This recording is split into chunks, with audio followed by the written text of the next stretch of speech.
Hi family, आज मी बनवलेलं आहे घुट्ट म्हणजे आमटी.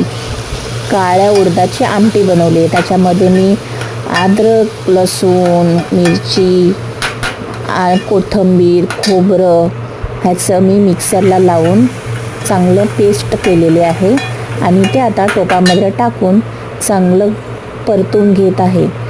मग त्यामध्ये आमटीचं पाणी ते थोडंसं त्याच्यामध्ये टाकून चांगलं त्याला परत परतावून घ्यावे व नंतर मग जे काळे उडीद ठेवलेले मी कुकरला लावून ते त्याच्यामध्ये आपण टाकावे.